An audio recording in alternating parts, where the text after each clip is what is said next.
Assalamualaikum Ustaz. Salam warahmatullah.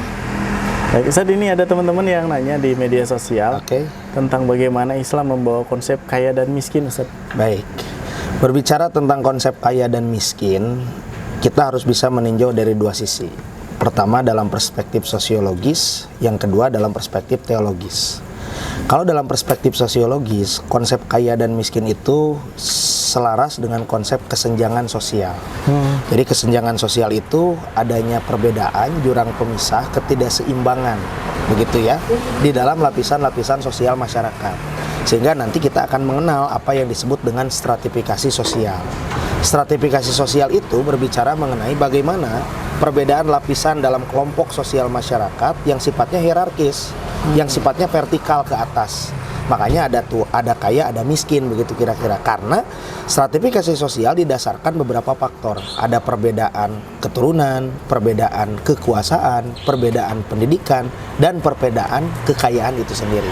Nah, kira-kira dalam perspektif sosiologis apa yang menyebabkan ada kaya dan miskin? Ini banyak faktor juga. Misal, kalau dalam satu daerah, kenapa ada daerah yang tertinggal, ada daerah yang maju? Itu boleh jadi karena ada perbedaan sumber daya alam. Semakin melimpah sumber daya alam di satu daerah, maka semakin besar juga pendapatan yang didapat. Otomatis akan berpengaruh besar juga terhadap pribadi-pribadi yang ada di sana.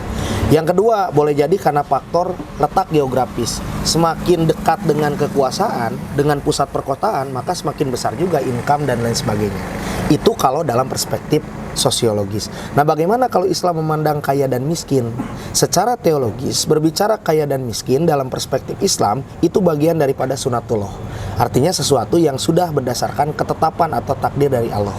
Ini sesuai dengan apa yang disampaikan oleh Allah dalam surah Az-Zukhruf ayat 32, di mana Allah menyatakan nahnu qasamna ma'isatahum fil hayati dunya. Sungguh kami yang telah mengatur urusan di antara mereka, urusan dunianya. Jadi ada yang memang ditakdirkan oleh Allah untuk kaya, ada juga yang ditakdirkan Allah untuk miskin. Tidak ada kaitannya kalau dalam Islam, tidak ada kaitannya dengan pendidikan, tidak ada kaitannya dengan keturunan, tidak ada kaitannya dengan kekuasaan dan sebagainya. Kalau seseorang sudah ditakdirkan untuk kaya, maka kun fayakun, dia akan kaya.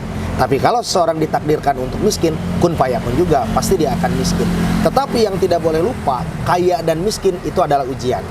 Kenapa ujian? Sebab Allah tidak memandang seseorang dari banyaknya harta, tidak memandang seseorang dari sedikitnya harta.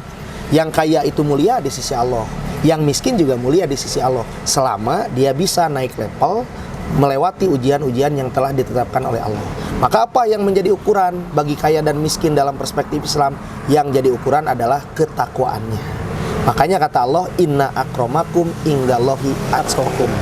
Tidak ada yang lebih baik di sisi Allah, apakah dia orang kaya, apakah dia orang miskin, kecuali hanya ketakwaannya. Jadi kalau dia bisa melewati ujian dengan kekayaannya, melewati ujian dengan kemiskinannya, dia bersyukur pada saat kaya, dia bersabar pada saat miskin, maka insya Allah ketakwaannya itulah yang akan meningkatkan derajat dia. Dan itulah takdir atau sunatullah yang telah ditetapkan oleh Allah.